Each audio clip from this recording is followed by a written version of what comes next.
میرے دوستو عزیزو، بہت سارے لوگ ہوتے ہیں جو قبرستان میں کرکٹ میچ کھیلتے ہیں، نوجوان، اور بہت سے ایسے بھی دیکھنے میں آئے جو قبرستان میں جا کر معاذ اللہ شراب پیتے ہیں، اور ایسے بھی بہت ملیں گے جو قبرستان میں بیٹھ کر جوا کھیلتے ہیں، سٹا کھیلتے ہیں،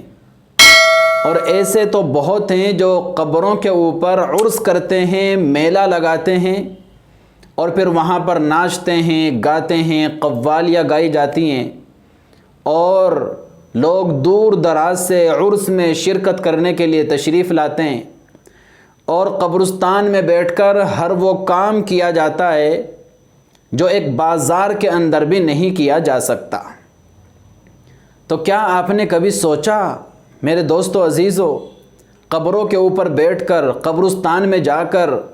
شراب پینا، جوا کھیلنا، کرکٹ میچ کھیلنا، سٹے لگانا، قبروں کے اوپر بیٹھ کر عرس کرنا، قوالیاں گانا، کیا ایک مسلمان کے لیے یہ سارے کام جائز ہیں؟ میں آپ کو بہت محبت کے ساتھ سمجھانے کے لیے میرے دوستو ایک حدیث سنانا چاہتا ہوں۔ آپ اس حدیث پر غور کریں۔ اللہ کے رسول صلی اللہ علیہ وسلم نے ارشاد فرمایا تھا، قد نہیتکم عن زیارت القبور فزوروا القبور۔ آپ نے اپنے صحابہ سے فرمایا کہ میرے دوستو، میں نے تمہیں پہلے قبروں کی زیارت سے، قبرستان جانے سے منع کیا تھا، لیکن اب میں تمہیں اجازت دیتا ہوں کہ تم قبرستان جایا کرو۔ پہلے کیوں منع کیا تھا؟ پہلے اللہ کے رسول صلی اللہ علیہ وسلم نے صحابہ کرام کو اس لیے منع فرما دیا تھا کیونکہ جاہلیت کے دور سے نئے وہ نکل کر کے اسلام کی طرف آ رہے تھے، اور اس زمانے کے اندر بھی بہت سارے ایسے لوگ تھے جن کے عقیدے خراب تھے۔ اگر وہ قبرستان جاتے تو قبروں کا طواف کرنے لگتے، قبروں سے مرادیں مانگنے لگتے، اور قبروں پر سجدے کرنے لگتے، قبر والوں سے امیدیں رکھنے لگتے، ان کے نام پر نظر نیاز چڑھانے لگتے۔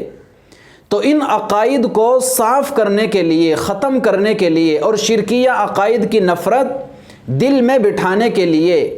اور توحید کا عقیدہ دلوں کے اندر مضبوط کرنے کے لیے اللہ کے رسول صلی اللہ علیہ وسلم نے قبرستان جانے سے منع فرما دیا تھا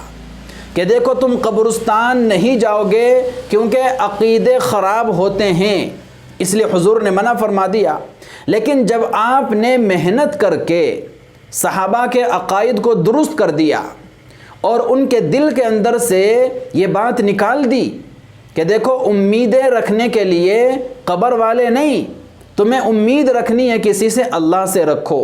سجدہ کرنا ہے صرف اللہ کے سامنے کرو، جھکنا ہے صرف اللہ کے سامنے جھکو، اولاد مانگنی ہے صرف اللہ سے مانگو، مرادیں مانگنی ہے صرف اللہ سے مانگو، اور دعائیں مانگنی ہے صرف اللہ سے مانگو،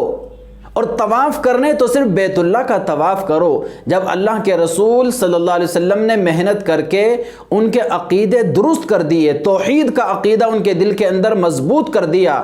اور شرکیہ عقائد کو ختم کر دیا،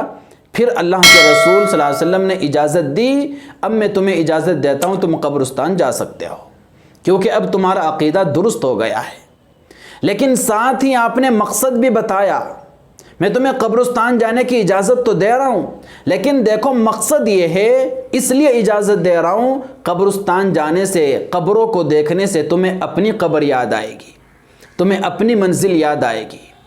موت کا منظر یاد آئے گا، آخرت کی یاد تازہ ہوگی، اور اس سے تمہیں فائدہ ہوگا، تم مرنے کی تیاری کرو گے۔ یہ مقصد بتایا۔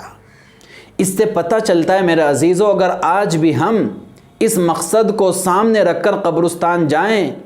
کہ قبر کو دیکھ کر اپنی منزل یاد آئے، اپنا اصلی گھر یاد آئے، موت کی تیاری کرنے کی توفیق ملے،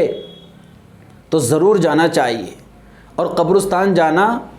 اس نیت کے ساتھ ایک ثواب کا کام ہوگا۔ لیکن اگر ہم کرکٹ میچ کھیلنے کے لیے قبرستان جاتے ہیں، جوا کھیلنے کے لیے جاتے ہیں، سٹا لگانے کے لیے جاتے ہیں، اور عرس میں شرکت کرنے کے لیے جاتے ہیں، تو یاد رکھیے میرے عزیزو، اس طرح سے اس نیت سے قبرستان جانا ہمارے لیے ہرگز جائز نہیں ہوگا، بلکہ بد نصیبی کی علامت ہے۔ یہ بد نصیبی کی علامت ہے کہ وہ گھر، وہ جگہ جہاں پر جا کر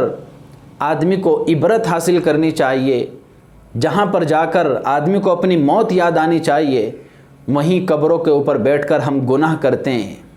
یہ دل کے سخت ہونے کی دلیل ہے اور خدا کی ناراضگی کو دعوت دینے والی بات ہے، خدا کی پکڑ کو دعوت دینے والی بات ہے۔ اللہ سے پناہ مانگنے کی ضرورت ہے۔ اللہ تعالیٰ سارے مسلمانوں کو ہدایت نصیب فرمائے۔ وآخر دعوانا ان الحمد للہ۔